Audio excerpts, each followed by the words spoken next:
Aujourd'hui, on reçoit un conteur comme on en croise rarement, Ramsès Khéfi. Avec lui, tout devient histoire. Il a ce talent fou de décrire les gens et les situations avec une précision qui fait sourire, réfléchir et surtout voir autrement. Chez Ramsès, les héros ne portent pas de cape.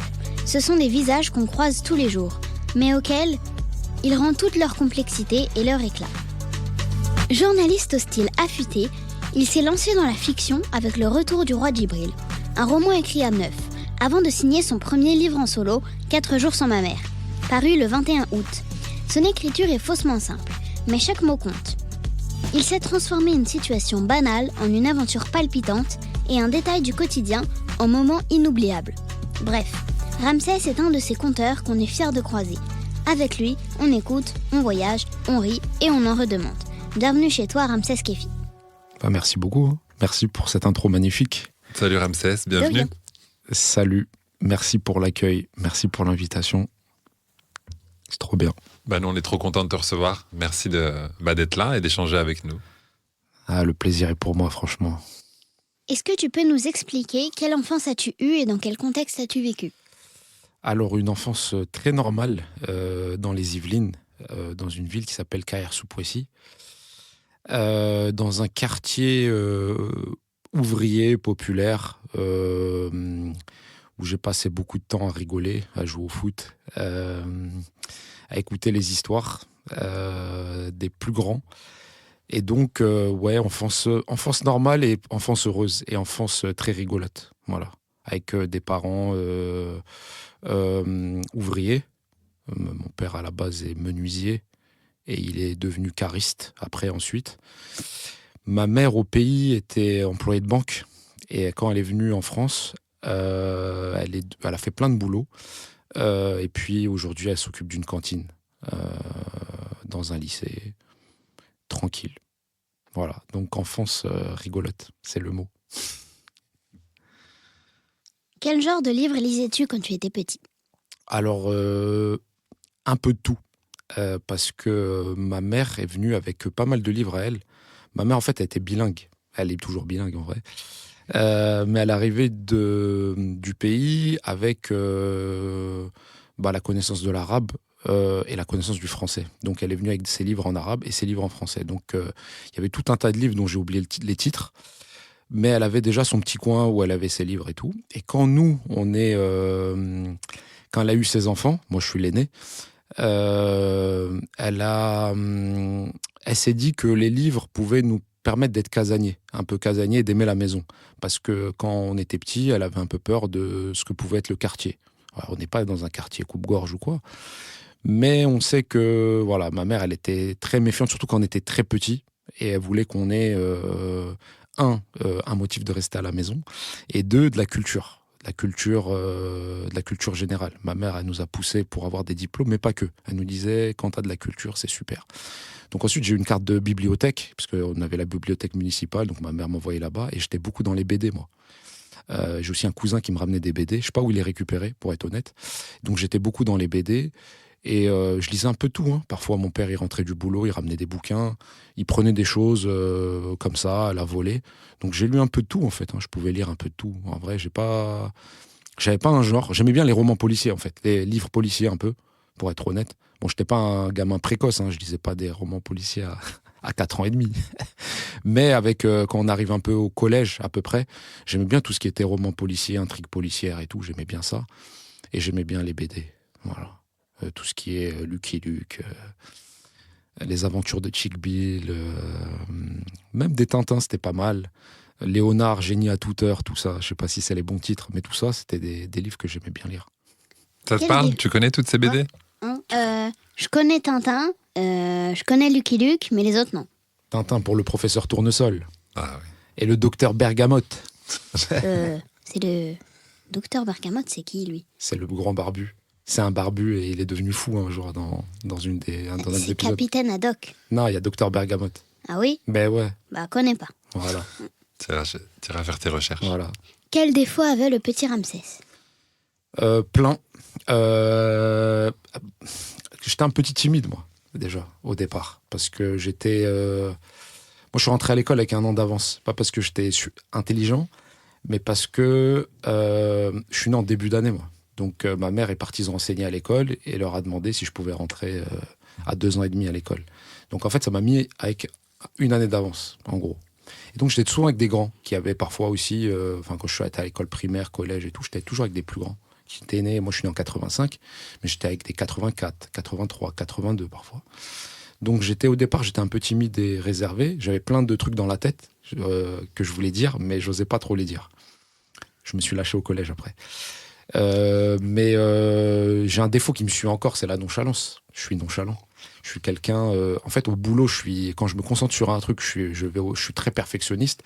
Mais sinon, dans la vie de tous les jours, je suis nonchalant. Donc, je suis le genre de gars pas stressé, qui est capable aussi de tout remettre au lendemain. C'est-à-dire que je peux dormir tranquillement en ayant plein de trucs à régler et me dire, c'est pas grave, demain matin, ça ira. On verra demain matin. Comme si, ça, c'est un défaut un peu bizarre, mais qui peut causer du tort. Donc, et comme rien n'est grave, et parfois ça fait des petits dégâts. Voilà. Mais sinon, timide et nonchalant. Mais surtout nonchalant. Mais ça me suit encore aujourd'hui un peu. Timide? À l'époque, ouais, j'étais un petit timide. Déjà, j'étais petit physiquement. Je suis pas grand, là. Je fais juste 2 mètres. Non, c'est pas vrai. Non, j'étais petit physiquement et j'ai poussé au lycée, fin de collège, début de lycée. Mais sinon, j'étais vraiment un petit de taille. Et à l'école primaire, en fait, j'étais un peu... j'avais du mal à... pas m'exprimer et tout, mais j'étais plutôt réservé, quoi. Je regardais les grands un peu, j'étais un peu timide, j'étais un peu dans ma bulle. Je savais que j'avais plein de trucs à dire et tout, hein, c'était pas le problème. Mais j'avais un peu de mal à m'exprimer, voilà. Quand je connaissais pas les gens, j'avais du mal à... je papotais pas beaucoup, en fait. Et après, c'est parti tout seul, en fait. À partir du collège, c'était super. J'ai commencé à faire plein de vannes et je me suis fait vanner, c'était super. Quand tu lisais un livre, qu'est-ce que ça provoquait en toi ? Lire un livre, je pense qu'après, c'est bateau de le dire, hein, mais ça t'ouvre des portes, en fait. Ça te fait rentrer dans un monde pendant un temps donné, le temps que tu vas lire, en fait. Donc, surtout quand tu rentres dans un livre avec des personnages, avec un monde, avec un décor, en fait. Ça t'ouvre les portes d'un monde. T'as l'impression de décoller un peu, tu vois. T'as l'impression que ça te sort de ton quotidien, de ta routine. T'avances avec les personnages. Moi, j'adore la sensation de...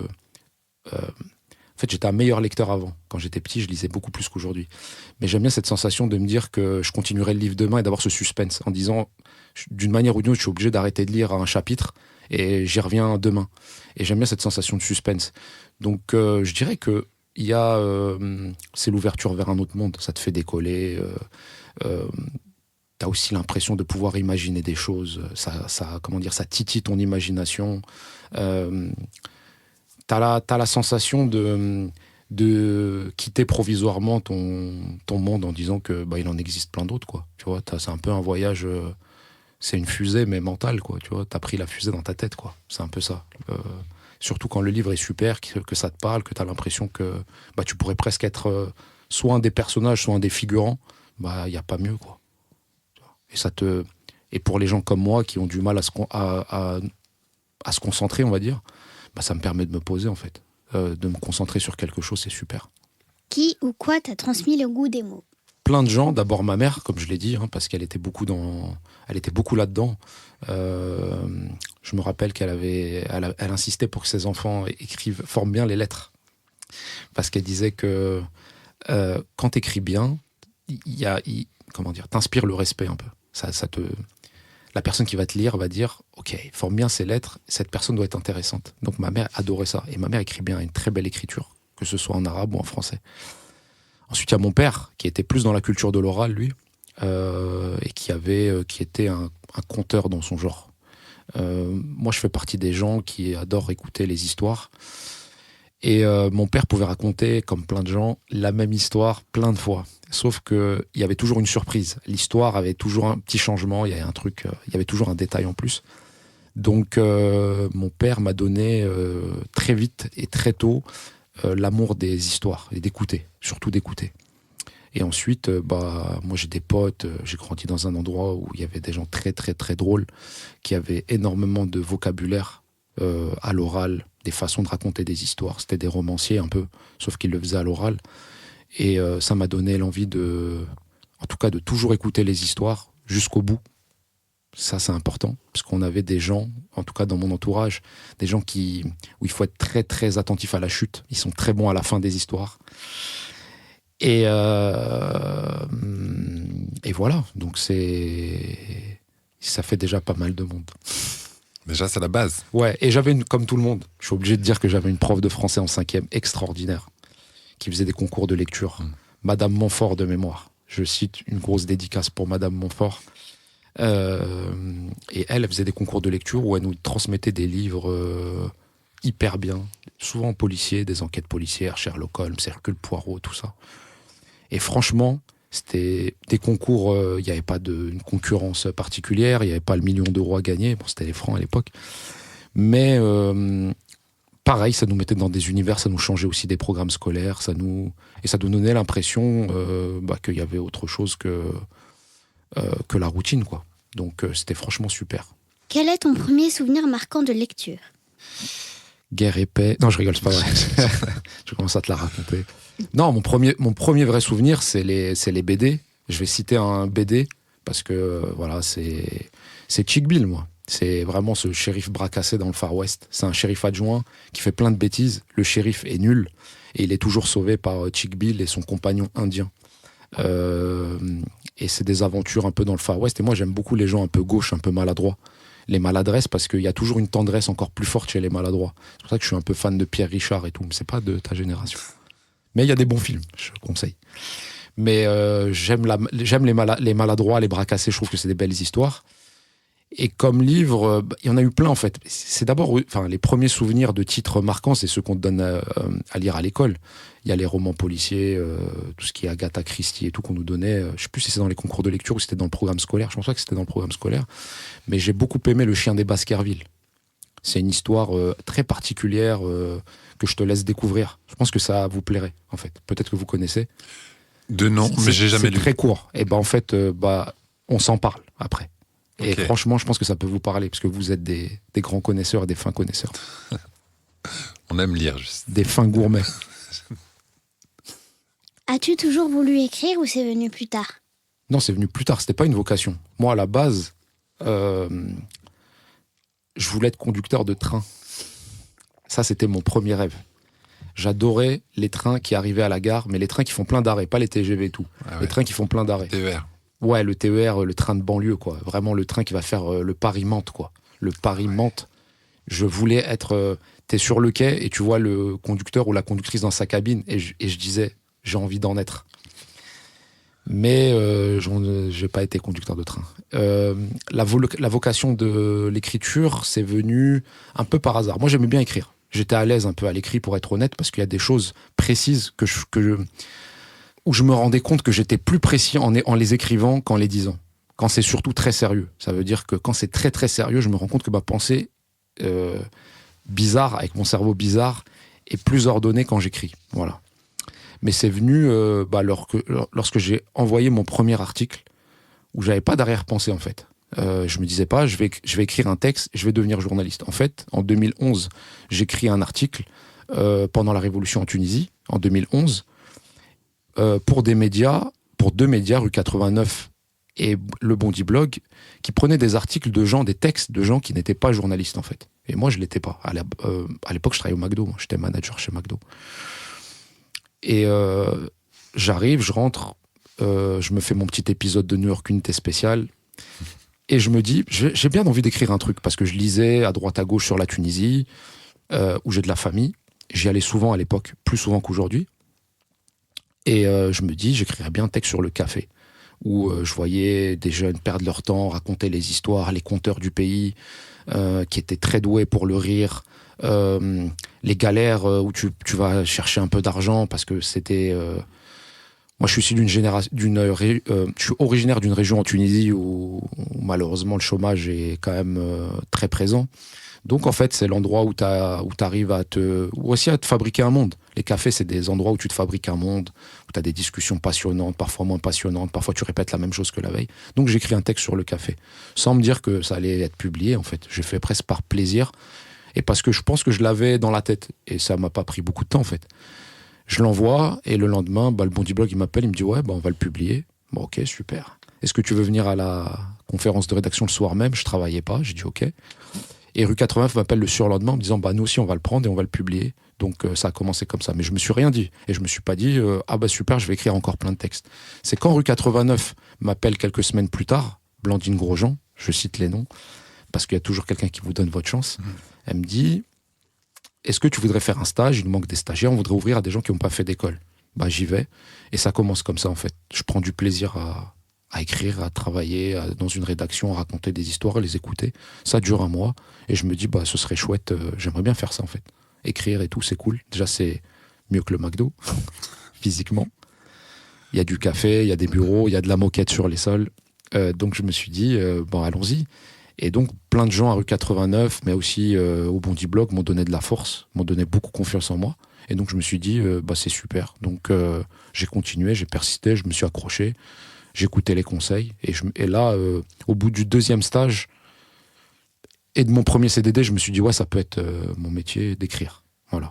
Mais c'était pas une vocation. Je me suis jamais dit, un jour, je vais écrire des livres, un jour, je vais être journaliste. Non, c'est pas vrai. J'aurais voulu être footballeur, mais j'étais pas assez talentueux. J'aurais voulu faire du rap.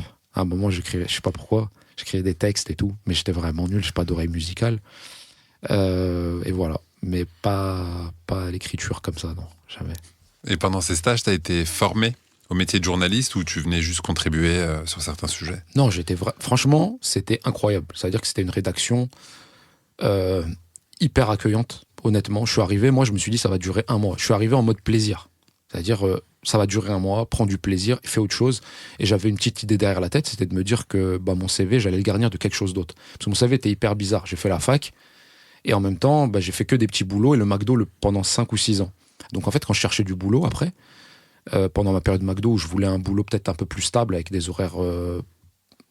un boulot mieux payé déjà, et un boulot peut-être en lien avec mes études, et voilà. On me disait, reste au McDo, pourquoi tu viens nous... En fait, t'es manager, essaie d'être directeur, pourquoi tu... Et en fait, cette question est hyper bizarre. Si je cherche du boulot, c'est que j'ai pas envie d'être directeur, mais c'était bizarre. Et donc, je me disais, à l'issue de ce stage, je vais être... comment dire ça? Je vais garnir mon CV, il sera peut-être un peu plus cohérent. Et donc, j'arrive le 2e jour, je me rappelle, et il m'envoie un reportage. Je sais pas ce que c'est et tout, mais je m'en vais, il me dit, vas-y, raconte-nous. Donc, je vais aller faire je crois que j'ai fait une grève à Goudure, à Amiens. Déjà, moi, j'étais ultra sédentaire. Je bougeais jamais. J'allais en Tunisie un peu, mais c'était très rare que je bougeais de ma ville, de mon quartier, de mon coin, en fait, des Yvelines. C'était très rare. Et là, tu vas prendre le train, mais c'était super, c'était incroyable. Donc, en fait, j'étais formé sur le tas. Et Blandine, elle a un caractère qui me correspond beaucoup. C'est que moi, j'aime que les gens disent la vérité. C'est bien, c'est pas bien, on avance. Qu'est-ce que je peux faire de mieux, qu'est-ce que je peux pas faire de mieux et tout. Et elle a ce caractère, elle était très directe avec moi. Et donc, elle m'a formé sur le tas et elle a cru en moi. Et le reste de l'équipe aussi a cru en moi. Parce que moi, je pars de ce stage-là, ça s'est bien passé. Et il y a plein de gens qui me disent, mais tu devrais piger là, on me donne des adresses, on me donne des conseils. Il y a des gens qui m'ont donné des super conseils que je garde encore aujourd'hui. Et donc, voilà, ça a été... on m'a formé sur le tas. Conseils. Chaque article, en fait, il y avait 1 ou 2 conseils. Je lisais beaucoup les gens qui travaillent à Rue 89 parce je les trouvais très forts et je les trouve encore très très forts pour la plupart. Parce que y en a qui vont peut-être arrêter, mais ceux qui sont encore dans le circuit, ils sont hyper forts. Donc je les lisais et j'essayais de voir comment ils faisaient, notamment dans la construction, parce que c'est hyper important. Et derrière, j'avais la confiance de l'équipe et c'était cool. Donc pendant un mois, j'ai pris du plaisir et j'avais la confiance. Qu'est-ce qui t'attire dans le fait de raconter des histoires ? Le fait de transmettre le partage. C'est un peu ce que je te disais tout à l'heure sur le fait d'ouvrir des mondes, d'ouvrir la porte d'un monde et de ressortir. Un article, par exemple, c'est très court finalement, sauf si on étale. Mais en gros, c'est l'idée d'ouvrir la porte d'un monde, de faire découvrir un monde et de partager. En fait, tout ce qu'on fait là, c'est du partage. Parler, écrire, c'est du partage. Donc on se transmet un peu ça. Ça, c'est la première chose. La seconde, c'est que moi, j'aime écrire sur les histoires en bas de la fenêtre un peu. Moi, j'ai pas fait de scoop, j'ai fait tomber personne. Je ferai tomber personne probablement. Et c'est pas grave en fait. Je me suis mis à écrire parce que j'aimais bien cette idée de raconter la vie normale. Et dans cette vie normale, il peut y avoir des choses exceptionnelles. Et en fait, la routine, pas dans le sens le plus négatif, parce que la routine, c'est un côté très négatif, effectivement. Je pense que c'est même un terme péjoratif. Mais moi, quand je dis routine, c'est en fait la vie qui passe. Mais dans nos vies qui passent, il y a des histoires de famille, des histoires de quartier, des histoires de village. En fait, c'est des histoires qui sont un peu méconnues. Parce qu'en fait, on se dit, ça va intéresser qui ? Mais en fait, c'est super. En vrai, moi, je pense même qu'il y a des séries télé, des livres et tout qui se sont faits sur des choses hyper basiques en fait. Et je trouve que les partager, ça nous... Je vais être un peu neuneux là, mais ça nous unit en fait. Ça crée de l'union de transmettre ces récits-là.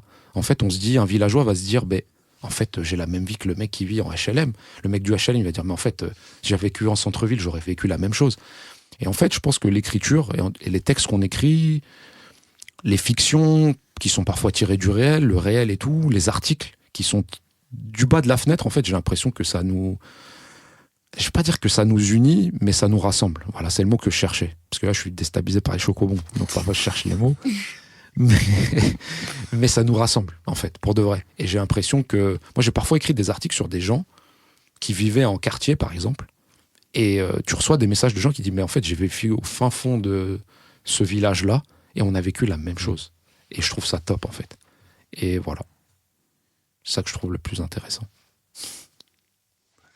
Comment as-tu trouvé ton style d'écriture ? Alors, c'est... Moi, je crois pas trop au mot style, en fait, pour de vrai. Je pense que tu as une histoire et tu essaies de la raconter au mieux. C'est-à-dire que le style, je dis pas que j'ai raison. Je reste modeste. Attention, c'est que ça n'engage que moi. Mais le style peut être une prison. Ça veut dire que le plus important, c'est l'histoire que tu vas raconter pour moi. Au début, c'est vrai qu'on se dit, t'as un peu de punchline et tout, t'as ton style dans le sens où on te dit, c'est comme en musique. T'as sorti un album, t'as une sorte de... On sent chez toi quelque chose et on te dit, refais toujours la même chose. Mais c'est pas bon ça, en fait, parce que ça devient une prison. Et donc, tu cherches plus à raconter l'histoire, mais tu cherches à te mettre en avant, à écraser l'histoire. Et si t'écrases l'histoire, c'est raté. En fait, le propre d'une histoire, c'est quoi une bonne histoire ? C'est une histoire qui circule et c'est une histoire qu'on retient. Ça veut dire que les conteurs que j'avais dans l'endroit que j'ai vécu, par exemple, on se souvient d'eux aussi, mais parce qu'on se souvient de leurs histoires. Et là où ils étaient forts, c'est que leurs histoires aujourd'hui, qui racontaient dans les années 90, quand je parle avec des potes en 2025, et on s'échange des vocaux sur WhatsApp et tout, ces histoires-là, elles n'ont pas pris une ride. On les retient encore. Bon, après, il y a quelques petits remixes, mais l'histoire, le fond de l'histoire, elle est toujours là. Et je pense que le style peut être une prison. Moi, je pense que c'est la personnalité, c'est ton regard, en fait. C'est le regard, et en fonction de l'histoire, tu t'apposes ton regard. Ça veut dire que tu vas essayer de la raconter en privilégiant, en essayant de mettre en avant les personnages, le décor, mais sans écraser. Si tu fais trop de style, trop de punchline, ça peut être... c'est un peu comme si tu vas au restaurant et tu fais carton plein, que des desserts. Entrée, tiramisu. Plat principal, tiramisu, et dessert, tiramisu. C'est bon, ça peut être bon. Pour les gens comme moi, ça peut être bon. Mais si tu fais ça tout le temps, t'es écœuré. Et un jour, tu vas détester le tiramisu. Et donc, c'est un peu pareil. C'est-à-dire que pour moi, le style, ça peut être une prison. Il faut juste se dire, j'ai une histoire, est-ce que ça marche ? Et comment je peux la raconter au mieux ? Et comment je peux mettre en valeur cette histoire ? Et je pense que ça, c'est plus le regard et la personnalité. Mais le style, il évolue. En fait, tu vas grandir, tu vas vivre autre chose. Et en fait, ton style, il évolue. Si tu restes toujours dans le même style, c'est comme si tu n'évolues pas. C'est comme si demain, tu vas avoir 50 ans et tu vas essayer d'être comme un... Tu vas essayer de parler comme quelqu'un de 20 ans, par exemple, qui a 20 ans. Ça n'a pas de sens, en fait. Tu vis avec ton temps. Le style, c'est pareil, t'évolues, en fait. Et donc, ton regard sur les choses, il évolue. Tu vois ? Ce qui compte, c'est l'histoire, pour moi. Mais nous, on peut se permettre d'en parler comme on n'est pas toi. Donc, on peut en parler aussi avec du recul. Mais que ce soit dans tes articles ou dans ton roman, ou enfin, dans tes romans, on le sent, nous, le style Ramsès Khéfi. On le sent... Enfin, même si je suis complètement d'accord avec toi, tu essaies vraiment de mettre l'histoire au centre de tout, mais il y a un sens du détail, il y a un regard qui est aussi particulier. C'est-à-dire que tu vas faire aussi pas mal de... Après, peut-être parce qu'on a le même âge, donc je ressens aussi les références, les lieux, les musiques, les trucs, donc je capte à peu près tout. Mais en tout cas, nous, en tant que lecteurs, on ressent carrément ton style. Et je suis d'accord avec toi quand tu dis que tu essayes de simplifier, de mettre en valeur l'histoire. Mais c'est juste génial, quoi. Enfin, nous, on aime beaucoup, en tout cas. C'est trop gentil, hein. Je peux pas rougir parce que, voilà, pour des raisons. Mais, ouais. Après, en fait, il y a toujours... moi, j'essaie toujours de faire en sorte que... en fait, pour moi, la base de l'écriture, c'est les détails. La base d'une histoire, c'est les détails. Mais même à l'oral, en fait. Les meilleurs conteurs, les meilleurs messagers des histoires, c'est ceux qui arrivent à mettre du détail parce qu'ils vous arrivent à vous rentrer dans quelque chose. Rentrer dans un monde, c'est avoir les détails et c'est pouvoir se dire « j'aurais pu en être ». Donc pour moi, la base d'une bonne histoire, c'est les détails. Donc j'essaye Parfois ça marche pas, mais de faire en sorte que le décor, donc tous ces détails en fait, soient des personnages à part entière, par exemple. Le décor, ça doit être un personnage. On doit être, je pense qu'on s'est réussi, parfois c'est pas réussi, mais en écriture on peut rater, ça arrive, c'est pas grave, faut tenter, et voilà, c'est comme ça, c'est comme en musique. Parfois on fait des mauvais titres, bon c'est pas grave, on recommence. Et ben, je pense que le décor et les détails, c'est les bases d'une bonne histoire. Donc voilà. Après, moi, j'essaye aussi, à mon échelle, à ma petite échelle, de toujours mettre un peu de légèreté et de tendresse. Parce que moi, j'ai grandi, et c'est vrai que quand on parle des quartiers, c'est quelque chose qu'on n'a pas forcément en tête. Mais j'ai grandi dans un univers tendre. Ça veut dire que même les méchants étaient tendres. Et c'est pas une histoire... c'est pas être gnangnan et tout. C'est pas du tout ça. Mais ce que je veux dire par là, c'est que quand je parle de personnalité, c'est qu'on va pas s'inventer une vie, on va avec son bagage. Et moi, j'ai grandi avec des gens qui avaient toujours cette part de tendresse. Même quand ça partait peut-être en vrille ou quoi, dans leur vie et tout, il y a toujours la rigolade et la tendresse. Donc, je pense que c'est ça peut-être qu'on retrouve quand j'écris des histoires, parce qu'il y a toujours une part de tendresse et d'amour dedans. Bon, on n'est pas des hippies, mais petit à petit, t'arrives à décrire ton style, c'est bien. Le monde, l'univers, on va dire. L'univers. Ouais, okay. L'univers. L'univers, on prend. Et avant de basculer sur les romans, on voulait continuer sur ta carrière de journaliste. Et on voulait savoir, on sait que t'as vachement couvert aussi les périphéries, donc la banlieue ou les villages et ainsi de suite. Et qu'est-ce que tous ces articles, ces reportages t'ont appris, toi, sur les gens ? Déjà qu'il y avait beaucoup de frontières qui étaient très superficielles, très artificielles. Ça veut dire que, par exemple, entre village et quartier, il y a énormément de récits de vie qui se rejoignent. Sauf que c'est pas le même décor, en fait, ou que c'est pas le même endroit, etc. Mais il y a beaucoup de points communs. En fait, dans les rédactions, c'est marrant. Il y a plein de... Quand on travaille en rédaction, il y a plein de rubriques et tout, etc. Et notamment sur les territoires, on a l'impression que tout est éclaté. Alors bien sûr qu'il y a des différences entre les territoires. Hein. Si tu habites dans le 8e arrondissement, effectivement, tu n'auras pas la même vie qu'on a pu avoir dans notre génération, par exemple. Tu vois. Mais ce que je veux dire, c'est qu'il y a énormément de ressemblances, voilà, dans les récits. Et ensuite, tu brises plein de clichés. Ça veut dire que, y compris en écriture. Parce que tu te rends compte que de loin, le monde est très flou. Et quand tu t'approches de tes sujets, c'est super. Le journalisme m'a donné la chance de voyager, moi, en France. C'est-à-dire que je connaissais pas la France. Tu regardes de loin et t'es un peu comme un pilier de bar. T'as l'impression de tout connaître parce que t'as lu ça, t'as lu ça, t'as lu ça, et tu te dis ouais, mais ça doit être comme ça là-bas. Et en fait, tu te rends compte aussi, et là pour le coup, c'en est presque contradictoire, mais c'est pas contradictoire que chaque endroit, même si il y a plein d'endroits qui se ressemblent, il y a quelque chose de particulier. Tu peux pas tout mettre dans le même sac. Quand on dit les villages, parfois ça veut rien dire. Tu vois. Parfois quand on dit les quartiers, parfois ça veut rien dire. Et ça, tu l'apprends aussi. Et donc, ça peut paraître contradictoire, hein, mais je pense que dans le volet humain, tu te rends compte qu'il y a plein de ressemblances, mais dans le volet journalistique, tu te rends compte que il faut avoir ce sens du détail, justement. C'est-à-dire que c'est ça qui fait la différence, parce que il y a des... Comment dire ça ? Il y a des nuances. C'est 50 nuances de quartier, 50 nuances de village. C'est un peu ça. C'est un peu... faut faire attention à se dire que... Tu vois, par exemple, je prends un exemple. Un jour, j'ai dû aller faire un fait divers sortide. Et on te dit, allez, tu vas aller dans... Il y a un chef comme ça qui me dit, allez, tu vas aller à la campagne, tu vois. Et tu vas aller dans la Cambrousse. Et j'arrive dans l'endroit, et il y a 3000 habitants. Il y a ce cliché, tout le monde connaît tout le monde, mais en fait, dans une ville de 3000 habitants, les gens disent, on voit les gens de vue, mais on les connaît pas. En fait, à 3000 habitants, tu vas pas connaître tout le monde. Et en fait, c'est ces genres de petits détails qui font que tu réfléchis un peu et tu te rends compte que, en fait, il faut être un peu plus malin et prendre un peu plus de recul quand tu vas dans les endroits, tu vois. Ça m'a... Voilà ce que j'en ai à peu près appris, tu vois. Ok. Est-ce que tu as un reportage ou un moment marquant, justement, qui t'ont fait évoluer dans ta manière de raconter des histoires ? L'homme qui montait à cheval à Montreuil, c'est un article qui m'a marqué parce que il racontait tellement bien l'amour qu'il a pour les animaux que je me suis dit, en fait, ce gars-là rassemble à peu près tous les sujets possibles. Mec, il pourrait être dans une rubrique écologie, environnement, quartier populaire, village. Il peut tout. En fait, c'est là où tu te rends compte que parfois, dans un sujet, tu as tout. Tu vois. Il pourrait être dans le roman, mais il peut être aussi dans le journalisme. Après, il n'a pas tout fait bien, c'est son parcours et tout. Ça, c'est encore autre chose. Mais la façon dont il parle de ses chevaux, j'ai trouvé ça incroyable.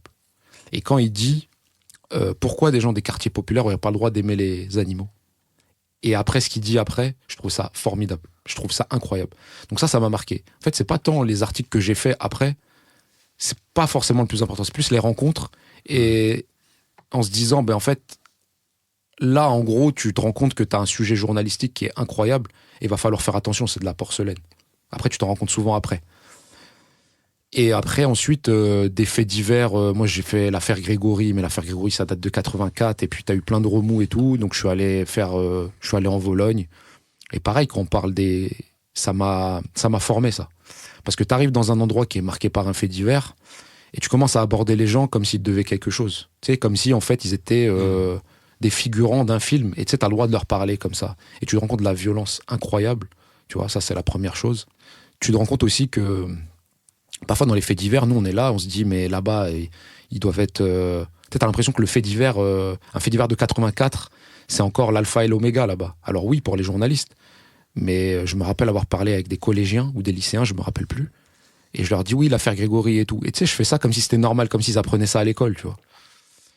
Et en fait, ils me disent, mais c'est quoi, en fait? On sait pas trop, on a entendu parler par les parents, mais sinon, c'est quoi, en fait?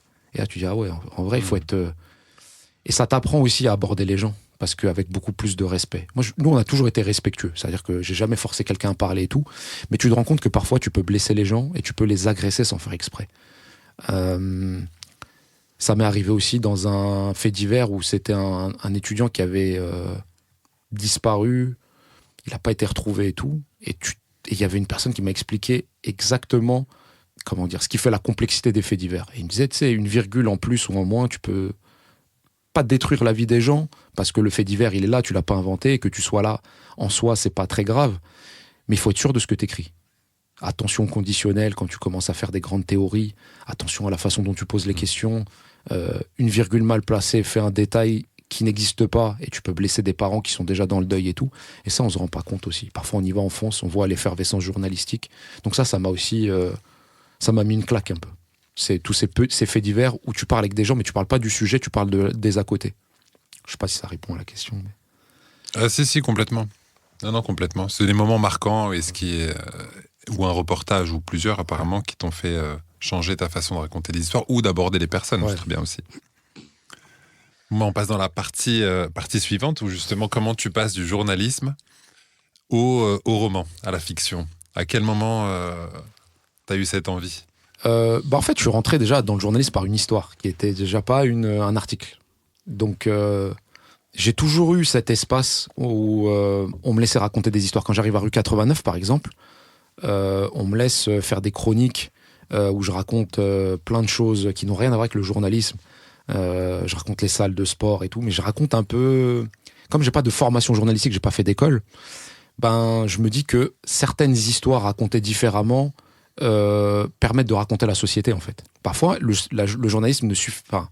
La façon dont on doit fabriquer un article, et c'est très bien, en fait, il manque ce côté presque humain, ce côté où tu peux prendre des libertés. Donc à rue 89, qui était un média novateur, on m'a laissé faire des chroniques un peu folles.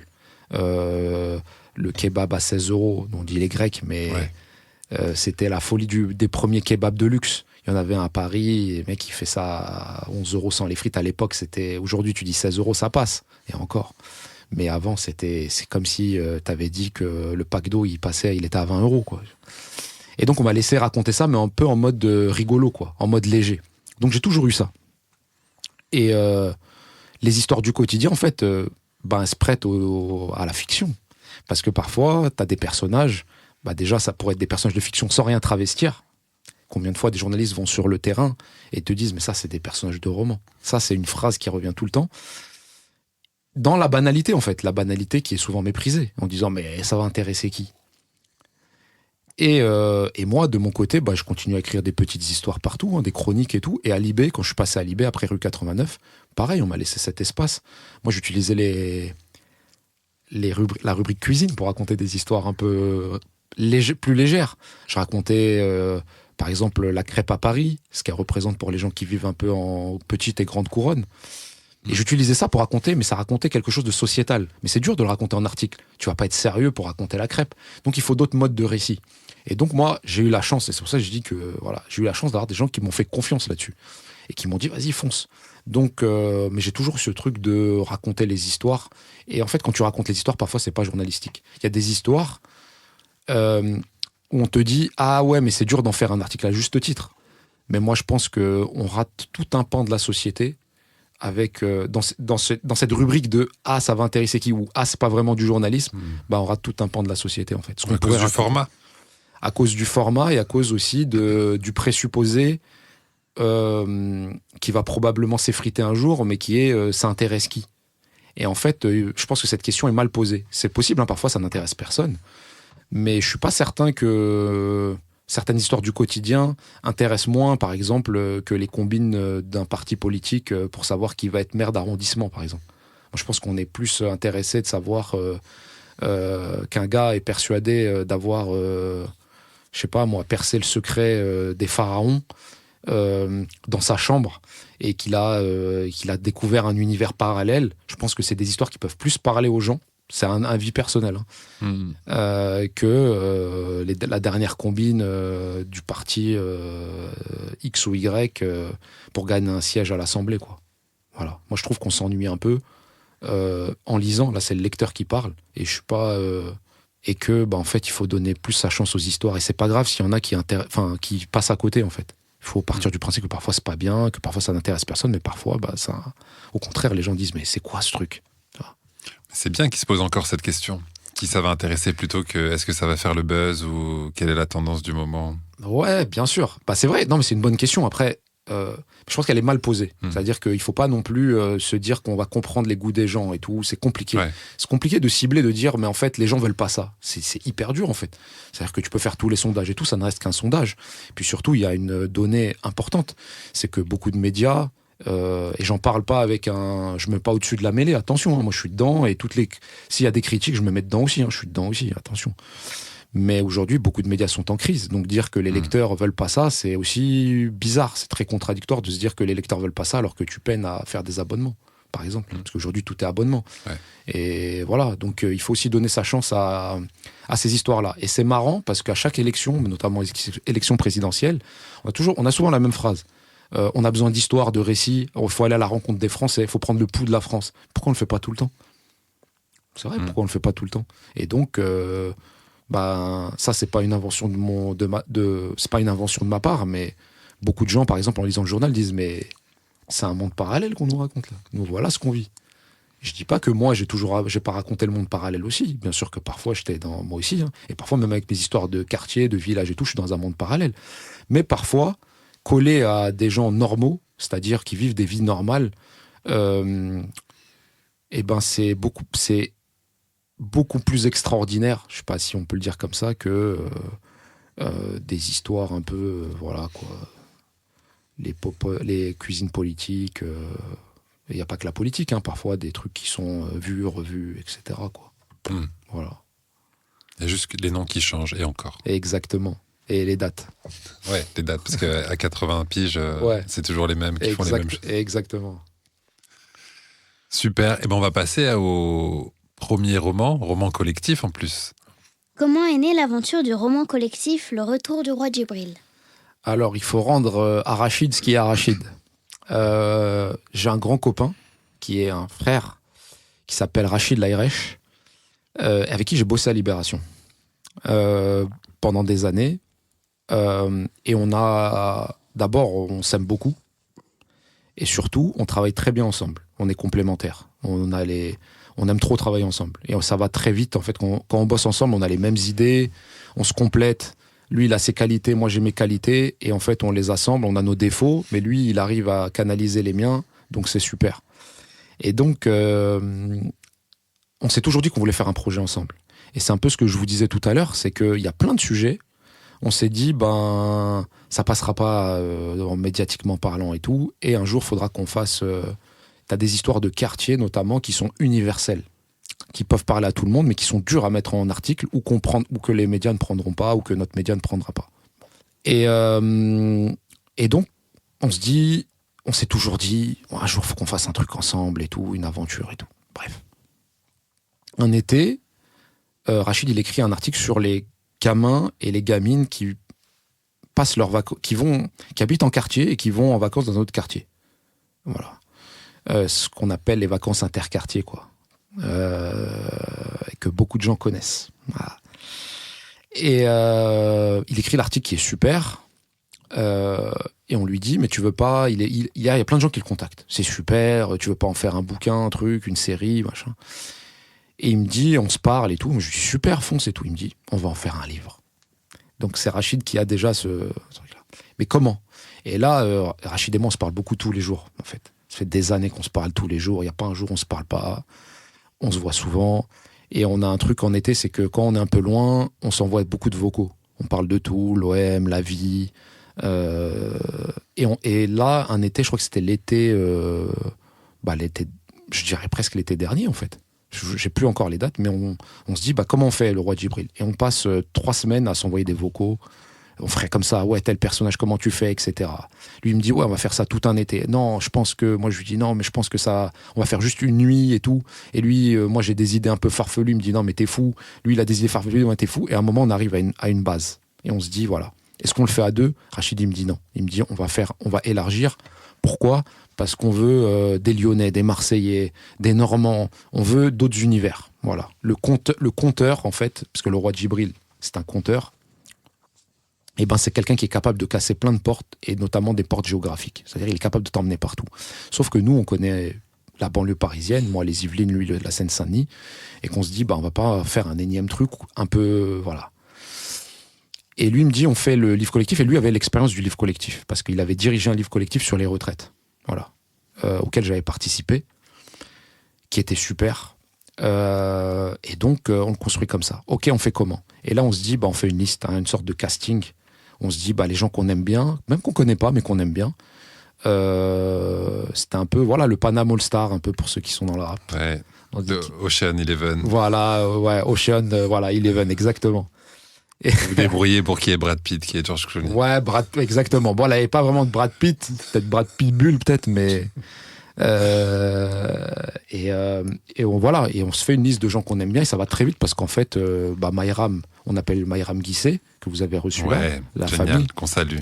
Et ouais, et elle avait déjà travaillé là-dessus. Elle a fait un podcast là-dessus. Oui. Et elle connaît très bien le sujet et tout, et on se dit tout de suite on va la voir, ok, Mayram.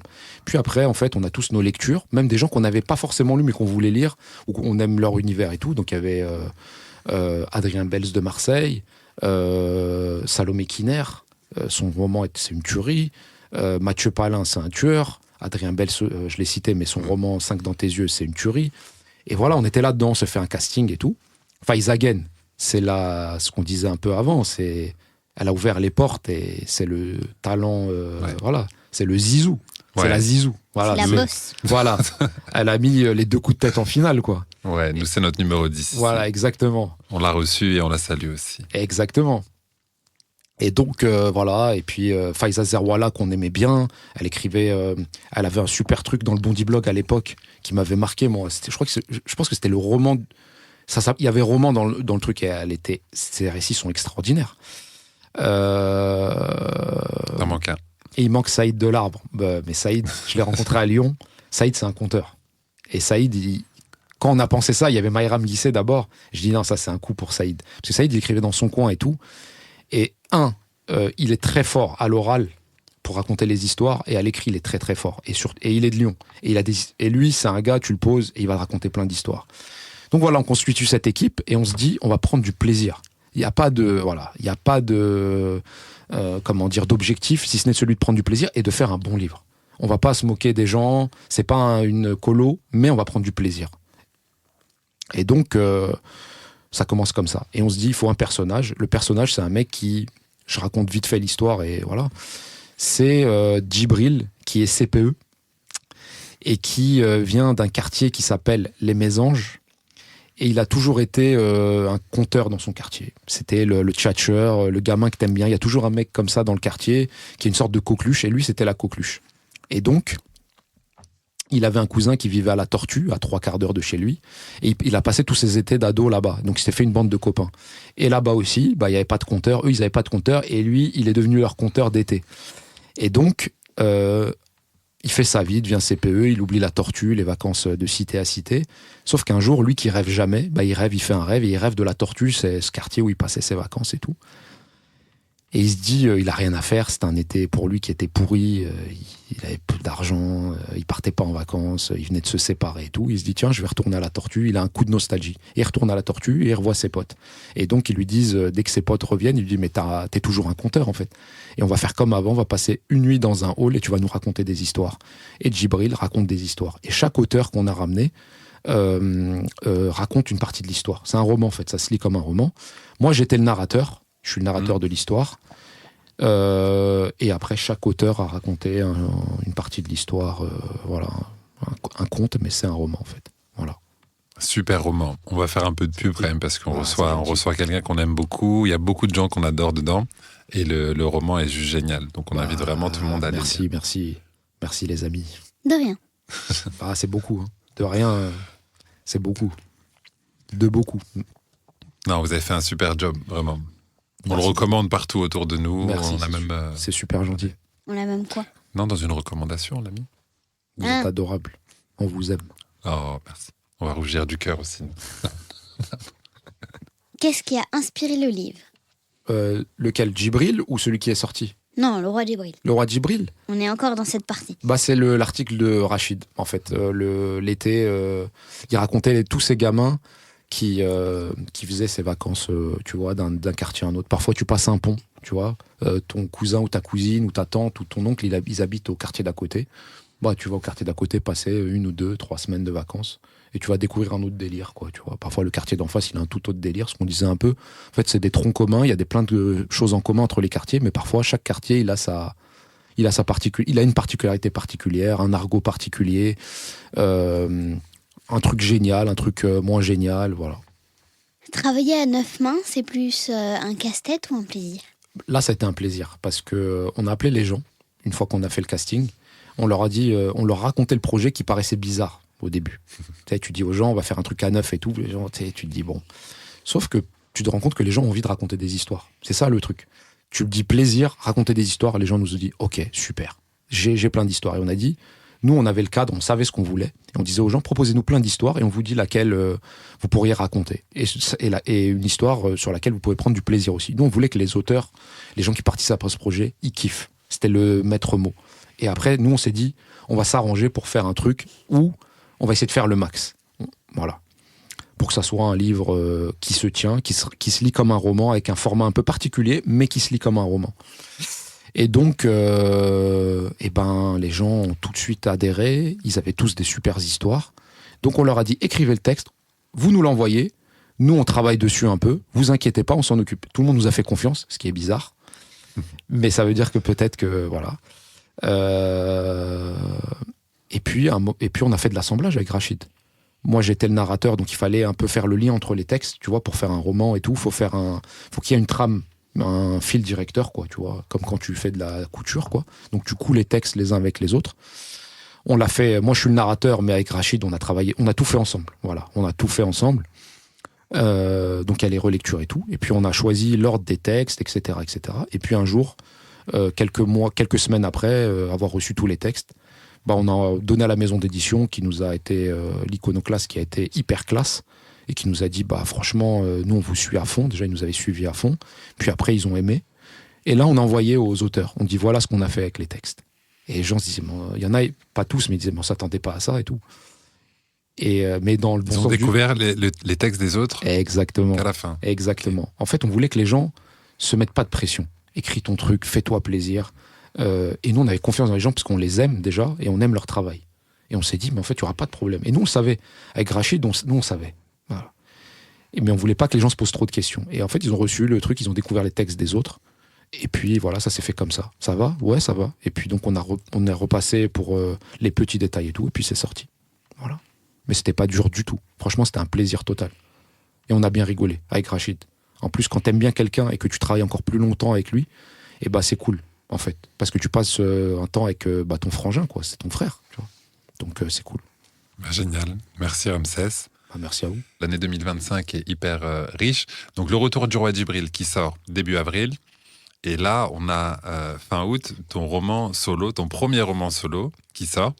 Donc, on le rappelle, 4 jours sans ma mère, sorti le 21 août. Comment t'es venue cette idée de faire ce roman en solo et surtout, comment t'as fait pour en sortir 2 la même année? Est-ce que t'as travaillé les 2 en même temps, séparément? Ouais, j'ai travaillé les 2 en même temps. Parce que, en fait, le roi Djibril s'est intercalé alors que j'avais commencé l'écriture du roman 4 jours sans ma mère. Mais moi, j'ai toujours été... comment dire? C'est le cœur qui parle. Donc, quand il y avait une aventure collective...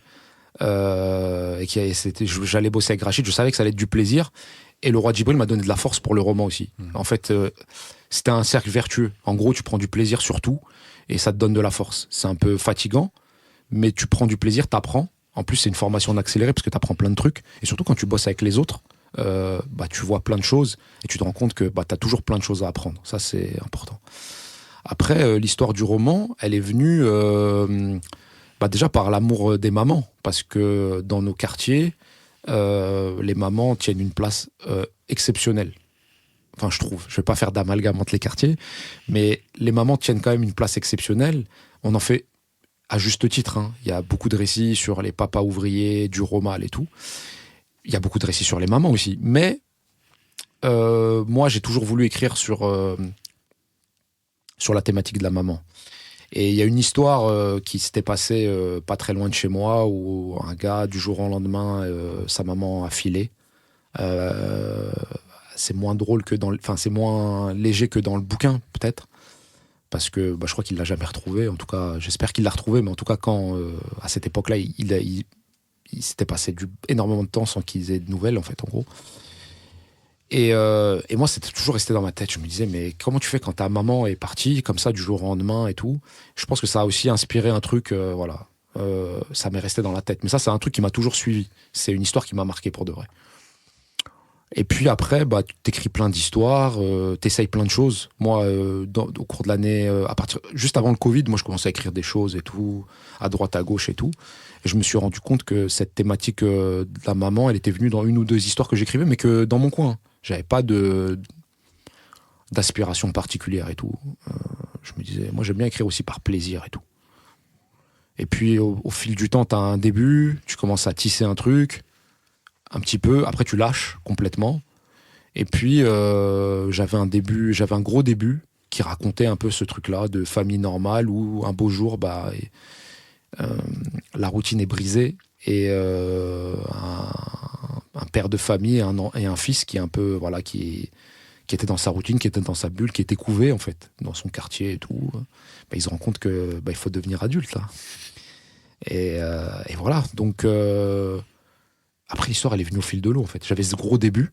Et en fait, je me suis rendu que j'ai tissé au travers de ce début-là. Et j'avais un décor. J'ai toujours voulu faire un décor où le quartier était un peu... parce que l'histoire se passe dans un quartier qui s'appelle La Caverne. Et j'ai toujours aimé les quartiers inclassables. C'est-à-dire, tu sais pas trop en fait si c'est de la banlieue, tu sais pas trop si c'est de la ruralité. Et donc ce quartier, il est collé au bois.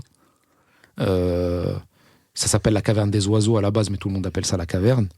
Les mecs se sont pris au jeu, les mecs et les meufs, donc ils ont commencé à taguer les murs comme les grottes de Lascaux. Ils ont commencé à faire des mammouths et des hommes préhistoriques et des femmes préhistoriques. Et donc ça crée un univers un peu fantastique pour de la fiction. Et voilà. Donc c'est venu au fil de l'eau en fait. J'avais pas de plan, j'avais un début, j'avais pas de milieu et de fin. Donc j'ai commencé un peu à faire du puzzle, on va dire. J'ai essayé des choses, des textes qui marchaient pas, imbriqué des choses et tout. Et puis après, je suis parti. Hein. Dès que j'ai commencé à avoir une grosse base, je suis parti. Je fais lire à une personne Je travaille avec une femme qui s'appelle Catherine Nabokov, qui m'a aidé, qui m'a présenté des éditeurs. Et après, fait les éditions Philippe Ray, ça a été le coup de foudre, on va dire. Et on a travaillé, quoi. Mais au fil, j'avais pas de plan au début. Voilà. Ok, tu savais que tu voulais écrire sur les mers. Ouais. Tu as trouvé ton déclic, ton appel un peu à l'aventure, la maman qui part. Ouais, je voulais aussi parler des mamans dont on sous-estime le rôle. En fait, elles sont là. On les aime, on leur montre pas assez. C'est cette thématique. Hein. On leur montre pas assez. On a l'impression qu'elles peuvent tout supporter, qu'elles sont tout le temps debout. les mamans qui permettent aussi à des hommes de continuer leur routine, en fait. C'est-à-dire que s'il n'y a pas la maman, en fait, ils peuvent pas tenir. Ça peut pas tenir, en fait. Ils se rendent compte, ces deux hommes-là qui sont dans le livre, le papa et le fils, mais ils se rendent compte que, en fait, ils aimaient plus. Ils aimaient. Le fils aimait sa maman et le mari aimait sa femme. Mais ils aiment plus la routine que. En tout cas, ils ont donné plus de preuves d'amour à leur routine, à leur café, à leurs potes et tout, qu'à la femme de leur vie, en fait. Non, l'idée est incroyable. Et il y a aussi on va dire ton personnage principal, en tout cas celui qu'on va suivre, qui est Salman, donc le fils, qui, tu disais, un peu gauche, un peu loser. On parle un peu de tout, on parle d'amour, on parle de racines, on parle de bromance, c'est le terme qu'on avait utilisé, de relations familiales, d'écoute ou de manque d'écoute. Ouais. Mais est-ce que finalement, sous certains aspects, on n'est pas un peu tout ce Salman, quelque part ? En tout cas, il y a une grosse part de tendresse chez lui, même s'il est maladroit et égoïste, mais c'est un enfant gâté, en fait.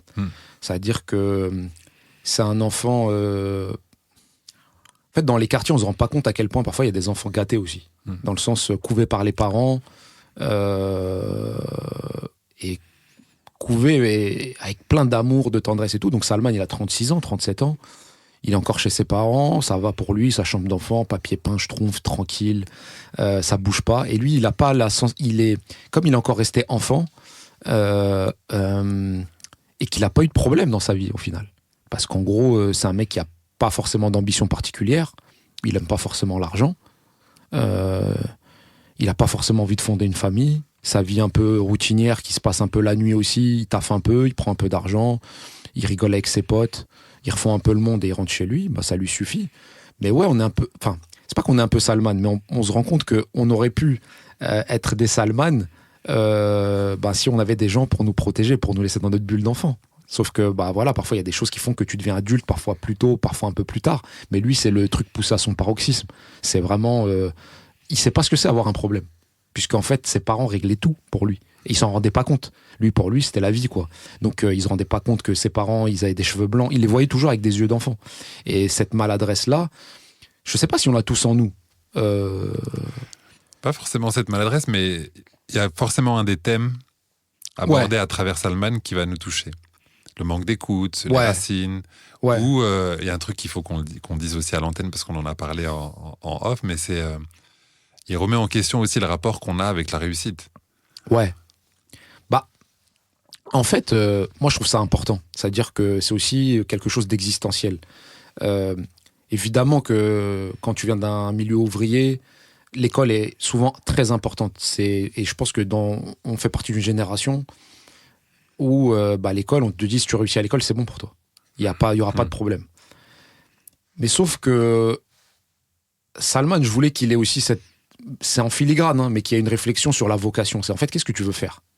Est-ce que tu vas être heureux si tu fais ci, si tu fais ça ? Parce qu'à un moment, son père, il lui dit, il fait la liste de tous les gens qui ont réussi dans le quartier. Il dit, ouais, toi, t'es moins intelligent qu'eux. C'est-à-dire que toi, t'es moins intelligent. T'es parti, t'as un bac plus 5. Parce que Salman, il a un bac plus 5. Et après, il a dit à ses parents, quand je trouverai ce que je veux faire, je vous dirai, en gros. Et donc, en fait, il a pas une ambition particulière. Et il se dit qu'il a des besoins hyper petits, en fait. Et je voulais que, moi j'ai toujours aimé les personnages, ou les gens, pas les personnages, voilà, on fait des trucs bizarres, mais les gens qui me disaient, moi en fait j'ai besoin que d'avoir, moi j'ai des potes, parfois ils me disent, un ou deux potes, ils me disent, j'ai besoin de 10 € par jour pour vivre, tu vois. J'ai besoin de mes cafés. De baguettes en la catalane. Voilà, tu vois. Entre 10 et 20 €, tu vois. Et ils t'expliquent qu'ils ont des petits besoins, qu'ils n'ont pas envie d'être propriétaires et tout. Et je dis pas que c'est bien ou c'est mal. Je dis juste qu'en fait, c'est leur truc. Et franchement, ils sont heureux, en fait. Ils se plaignent de rien. Donc, voilà. C'est un personnage aussi qui questionne beaucoup, effectivement, sur qu'est-ce que tu veux devenir, qu'est-ce que tu veux faire et comment être heureux. Génial. Donc, 4 jours sans ma mère, chez Philippe Ray. Ouais, édition Philippe Ray. Sorti le 21 août, donc il est disponible. Et on invite, pareil, tout le monde à aller le lire. Il se lit hyper facilement et en même temps, il y a tellement de messages à aller chercher dedans. Enfin, nous, on a adoré en tout cas. C'est trop gentil, merci beaucoup. Non, merci beaucoup. Qu'aimerais-tu que les jeunes générations retiennent de ton travail ? Le plaisir, je pense. Le plaisir de faire... prendre du plaisir, ouais. Je pense que... je sais pas si on écrit toujours avec le maximum de plaisir, mais je pense que prendre du plaisir en écrivant peut procurer du plaisir à ceux qui vous lisent. Donc voilà, le plaisir d'écrire et de partager. Quel regard portes-tu sur la manière dont on parle des périphéries aujourd'hui ? Très peu de nuances et beaucoup de violence finalement. Parce que on a l'impression que l'amour n'existe pas et quand il existe, je vais parler des quartiers mais aussi des villages. Mais là, je veux juste parler des quartiers. On a l'impression que l'amour est toujours bizarre. Il ne peut pas y avoir d'amour normal, d'amitié normale. Toujours l'impression que il faut que ça soit hyper violent. C'est-à-dire nos histoires doivent être hyper violentes. Qu'il ne peut pas y avoir de normalité justement. Donc moi, c'est ce qui me marque beaucoup. Je pense qu'on a une période d'accalmie. J'ai l'impression que, en tout cas, à un moment donné, on s'est rendu compte, peut-être grâce aux réseaux sociaux, qu'il fallait arrêter d'abuser dans le traitement hyper fait divers. Et j'ai eu l'impression qu'il y a eu une petite pause et une ouverture. Mais après, là, on est revenu dans quelque chose, je trouve, de très, très violent. Dans le sens, c'est pas que partir dans les quartiers quand il y a des faits divers et tout. C'est pas que ça. C'est que on a l'impression qu'on veut juste, comment dire. C'est même pas de la caricature, c'est vraiment ce truc où on a l'impression que les personnes qui vivent dans ces quartiers ne peuvent... que tout est tordu dans leur vie en fait. Et que même les histoires qui sont sympas deviennent tordues pour une raison X ou Y.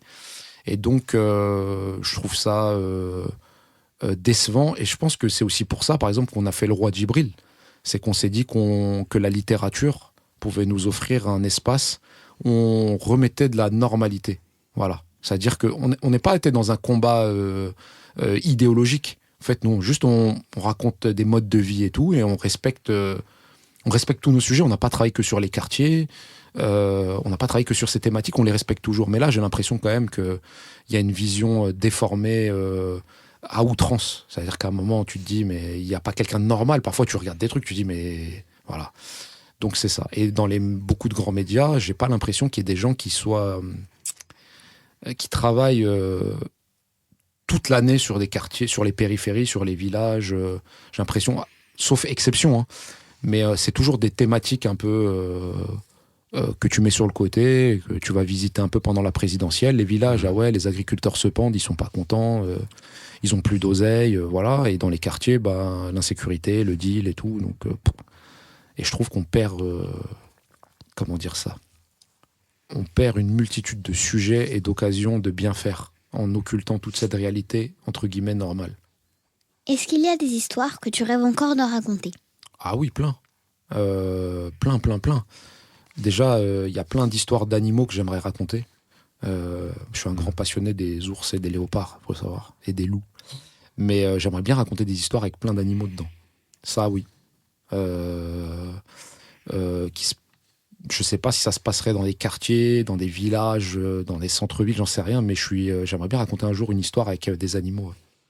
Où les animaux, en plus, sont des personnages, des vrais personnages. Il y en a dans 4 jours sans ma mère, il y a le chat. Mais le chat sans nom. Mais sinon, j'aimerais bien raconter ces histoires-là. Ouais. Donc, si je raconte une autre histoire, je pense qu'il y aura un animal. Il y aura au moins un ours. Au moins. C'est le vrai père Castor, ouais, alors. Ouais, le vrai père Castor. le vrai père Castor. Alors, on va pouvoir passer aux questions en vrac. Donc, les questions en vrac, c'est la dernière séquence. C'est des petites questions qui ne sont pas dans des parties précises et qui, des fois, n'ont pas vraiment de rapport avec ce que tu fais, mais des fois qui en ont. Oui, voilà. Ça va. Donc, voilà. Ça va. Si tu devais imaginer le goûter ultime, il contiendrait quoi ? Brioche Nutella. Brioche au beurre, Nutella. Mais un pot suffisamment rempli pour faire ce qu'on a à faire, quoi. Ça te convient, toi ? Ouais, on parle le même langage. J'adore le Nutella. Voilà, c'est bon. Le mot que tu trouves le plus beau en français ? Tendresse. Tendresse, ouais. Si tu pouvais dîner avec un personnage de roman, qui choisirais-tu ? Sherlock Holmes. Pour qu'il me raconte comment il résout les histoires et comment il enquête. C'est pas expliqué dans ses livres, ça ? Si, mais tu sais, c'est mieux. Comme ça, si tu pouvais dîner ou déjeuner avec lui, Je pense qu'il te raconterait les coulisses, tu vois. Parce que dans les livres, c'est pas assez. C'est mieux une petite discussion informelle, tu vois. Il te raconte un peu ses petits trucs, ses petits secrets, tu vois. Ouais, je vois. Ouais. Ton endroit préféré pour écrire? Et ouais, les cafés. Les cafés, parce que j'ai besoin de bruit pour écrire. Et j'ai du mal à me concentrer beaucoup, à rester concentré longtemps, en fait. Donc, j'aime bien couper et avoir des gens autour de moi comme ça, et avoir du bruit. Moi, je suis pas... Je peux même endormir... Enfin, le bruit me va très bien pour travailler. D'accord. Tu t'inspires un peu des gens que tu vois dans les cafés? Non, franchement, jamais. En fait, moi, j'écoute pas. En fait, il y a plein de gens qui disent, ouais, je me mets dans les cafés pour écouter les gens et tout. En fait, j'entends des bribes et tout, mais j'écoute jamais les conversations. Mais je trouve ça bien, je trouve que c'est vivant, en fait. Un café, il y a des cafés où c'est hyper vivant, les gens rient et tout. Et en fait, ça te donne un peu de force quand même. Après, tu peux pas tout faire dans un café. Tu peux pas tout écrire dans un café, parce qu'il y a des moments où tu as besoin de peut-être d'avoir un autre cadre plus silencieux et tout. Mais en vrai, moi, j'aime beaucoup le bruit, même Même, j'aime bien être interrompu aussi quand je travaille. J'aime vachement être interrompu. Donc, le café, c'est parfait pour ça. D'accord. Karina, t'as pas dit, mais Elle écrit un livre. Quoi? elle a écrit des histoires, mais elle va beaucoup au café. Ah, tu vois, Elle maîtrise. Vous avez plein de points communs. on parle le même langage. Sauf que moi, je prends un jus de pomme, pas un... Bon, ça viendra, café, toi. ouais. Toi, ça viendra. Ça viendra. Enfin, non, il faut pas tomber dans le café. Ouais, ben, la dernière fois que j'en ai bu un à Londres, j'avais envie de vomir. Donc, Bah, ça va. Tu as fait ouais. boire du café, mais non. Là, on n'est pas bien, là. Non, tu as juste trempé tes lèvres dans un café au lait. Ah, un café au lait, ça va, c'est pas du jeu. Mais en même temps, après, il m'a fait tourner au tourniquet. Donc, Ah oui, bah oui. Ouais. voilà. C'est pas entièrement à la faute du Du café. café. Voilà, Oui, il faut dire aussi les choses. Si tu devais inventer un conte, mais avec seulement 3 types de personnages, ce seraient lesquels?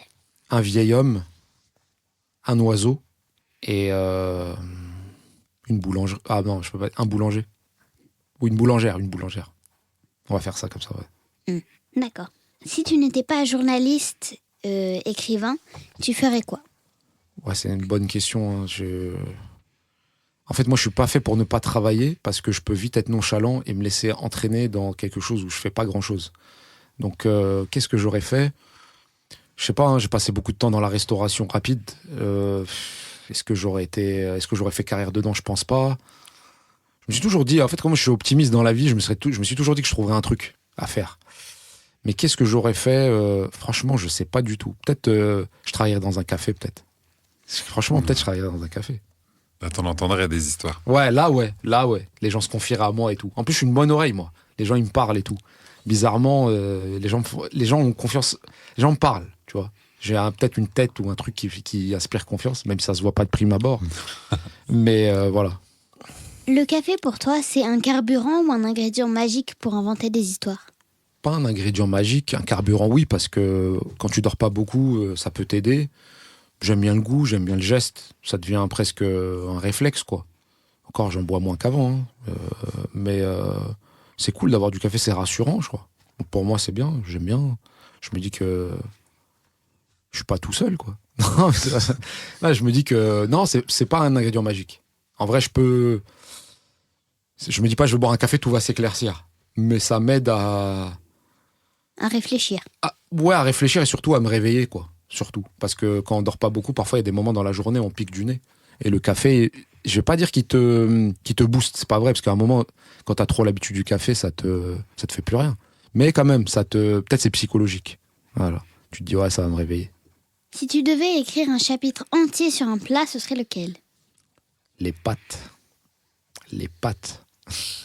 Pâtes blanches, soit pâtes blanches, filet d'huile d'olive, fromage, poivre, sel, c'est réglé. Ça, je peux manger ça partout, tout le temps. Et sinon, pâtes tunisiennes, hein. Pâtes en sauce, piquante. Ça aussi, je peux manger tout le temps. Mais ça, c'est dangereux par contre. Parce que je peux manger genre la marmite en entier. Ça, c'est très très dangereux pour moi. Mais c'est les pâtes. Ce serait que les pâtes, forcément. Ça donne faim de parler de nourriture. Évidemment. Évidemment. Pour toi, c'est quoi être au cœur des choses? Être au cœur des choses, c'est une très bonne question. Déjà, dans le cœur des choses, il y a cœur. Et donc, ça veut dire que tu dois pas mettre les calculs avant le cœur. C'est-à-dire que Je pense qu'il faut savoir écouter son cœur. Souvent, on nous dit, mais attention, le cerveau, il est là pour contrebalancer et tout. Mettre au cœur des choses, c'est de s'écouter aussi soi-même. Le cœur a la meilleure oreille. Il n'est pas toujours de bons conseils, mais le cœur veut ton bien. Donc, au cœur des choses, c'est d'être à l'écoute de son cœur et se dire que c'est pas si bête, en fait. C'est-à-dire que parfois, on se dit, mais non, c'est trop fou.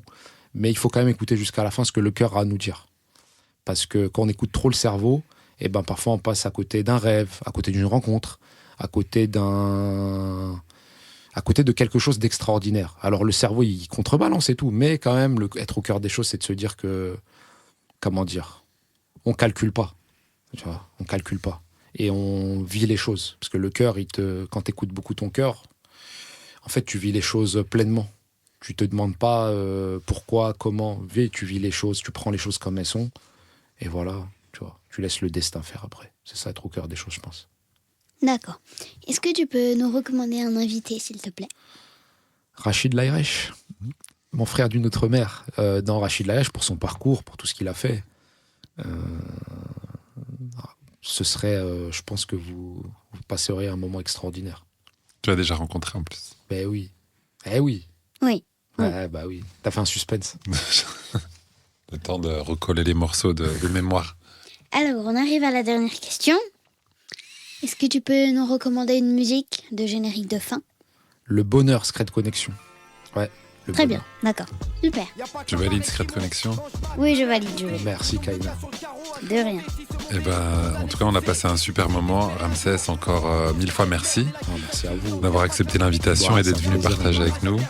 Et puis, on souhaite beaucoup de succès à ton premier roman solo. Merci les amis, vous êtes les meilleurs. De rien. Non, c'est beaucoup, franchement, tu dis de rien, mais c'est énorme. C'est un honneur, c'est une fierté. C'est magnifique. Et ce que vous faites, c'est magnifique. Longue vie à vous, longue vie au podcast. Et je suis sûr que un jour, tu écriras un livre. C'est sûr. C'est sûr. Peut-être, Et on verra. c'est moi qui ferai ton interview.